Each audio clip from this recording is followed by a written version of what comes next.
Mengapa saya memakai dan meletakkan bros di sini? Mengapa tidak diletakkan di atas kepala misalnya seperti ini? Atau mengapa tidak saya letakkan di bagian tangan saya seperti ini misalnya?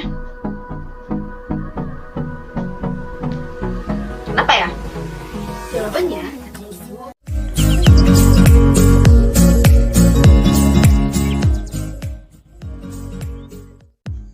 Assalamualaikum warahmatullahi wabarakatuh. Perkenalkan, nama saya Yuninda Solihah. Saya merupakan mahasiswi Institut Agama Islam Darussalam Ciamis, Prodi PGMI semester 3. Pada kesempatan kali ini, saya akan sedikit sharing mengenai aksiologi. Yang pertama, ada pengertian aksiologi. Aksiologi berasal dari bahasa Yunani, terdiri dari dua kata. Kata yang pertama yaitu axios, yang berarti sesuai atau wajar atau nilai. Kemudian kata yang kedua adalah logos, yang berarti ilmu. Sehingga aksiologi dapat dipahami sebagai teori nilai. Kemudian yang selanjutnya ada pengertian aksiologi menurut KBBI. Aksiologi menurut Kamus Besar Bahasa Indonesia adalah kegunaan ilmu pengetahuan bagi kehidupan manusia. Kajiannya tentang nilai-nilai, khususnya nilai tentang etika. Sehingga secara mendasar aksiologi merupakan sebuah penjelasan tentang kegunaan ilmu pengetahuan bagi kehidupan manusia. Kemudian selanjutnya ada pengertian menurut para ahli. Aksiologi atau ilmu nilai adalah ilmu pengetahuan yang menyelidiki tentang hakikat nilai yang umumnya ditinjau dari sudut pandang kefilsafatan.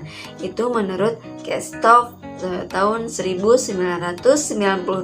Sehingga nilai yang dimaksud di sini adalah sesuatu yang dimiliki manusia untuk melakukan berbagai pertimbangan tentang apa yang dinilainya.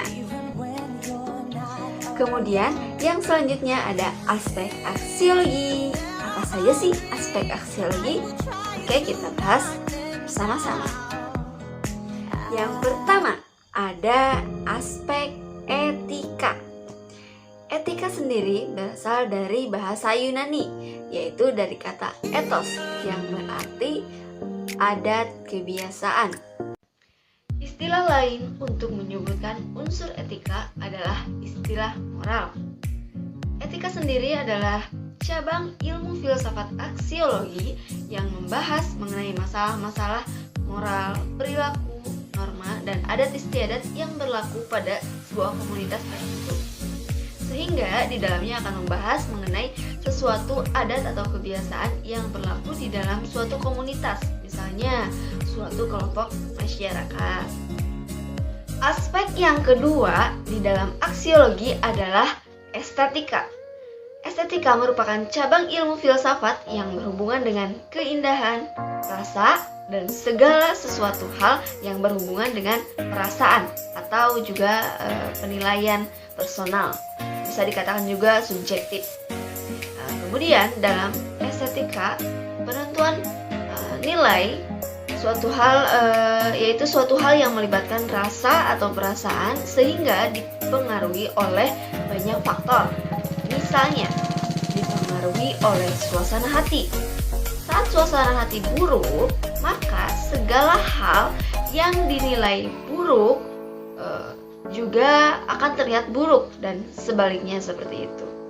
Yang selanjutnya ada fungsi dari aksiologi.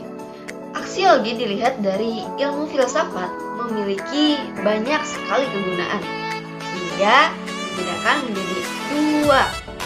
Apa saja fungsinya? Mari kita simak bersama-sama. Fungsi atau kegunaan yang pertama adalah fungsi teoritis. Sehingga aksiologi ini memiliki fungsi yang sifatnya berupa teori. Semua ilmu pengetahuan biasanya dirangkum dalam bentuk tulisan, yakni bisa dalam bentuk buku, kemudian ensiklopedia, dan lain sebagainya.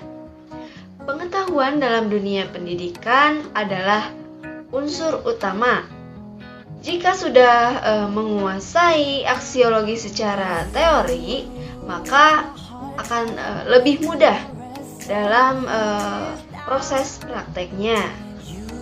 Sesuatu nilai akan lebih mudah dipraktekkan tentunya jika sudah dipahami teorinya seperti apa. Maka fungsi dari aksiologi yang pertama adalah fungsi atau unsur teoritis. Kemudian yang kedua ada fungsi praktis. Secara sederhana bisa diartikan sebagai penerapan atau aplikasi dari pemahaman nilai-nilai dalam suatu kehidupan. Jika mendapat ilmu pengetahuan, maka tugas yang pertama adalah mempraktekannya. Contohnya dalam dunia pendidikan misalnya, ilmu yang kita dapatkan setelah belajar di sekolah gitu misalnya, tentunya setelah lulus sekolah atau di rumah gitu bisa dipraktekkan, baik itu di lingkungan masyarakat atau di lingkungan perguruan tinggi nantinya. Lalu apa saja sih peran aksiologi dalam kehidupan manusia? Peran aksiologi dalam kehidupan manusia yang paling utama yaitu memberikan arahan kepada manusia untuk melakukan sesuatu tindakan yang lebih baik, serta sebagai pembimbing manusia untuk berekspresi, sehingga bisa melahirkan keindahan ekspresi atau lebih tepatnya estetika. Bisa juga disebut dengan peran ekspresi. Lalu, bagaimana sih contoh penerapan aksiologi dalam kehidupan sehari-hari? Di sini saya menganalogikan bros yang sedang saya pakai ini. Pertanyaannya, kenapa saya memakai dan meletakkan bros di sini? Mengapa tidak diletakkan di atas kepala misalnya seperti ini? Atau mengapa tidak saya letakkan di bagian tangan saya seperti ini misalnya?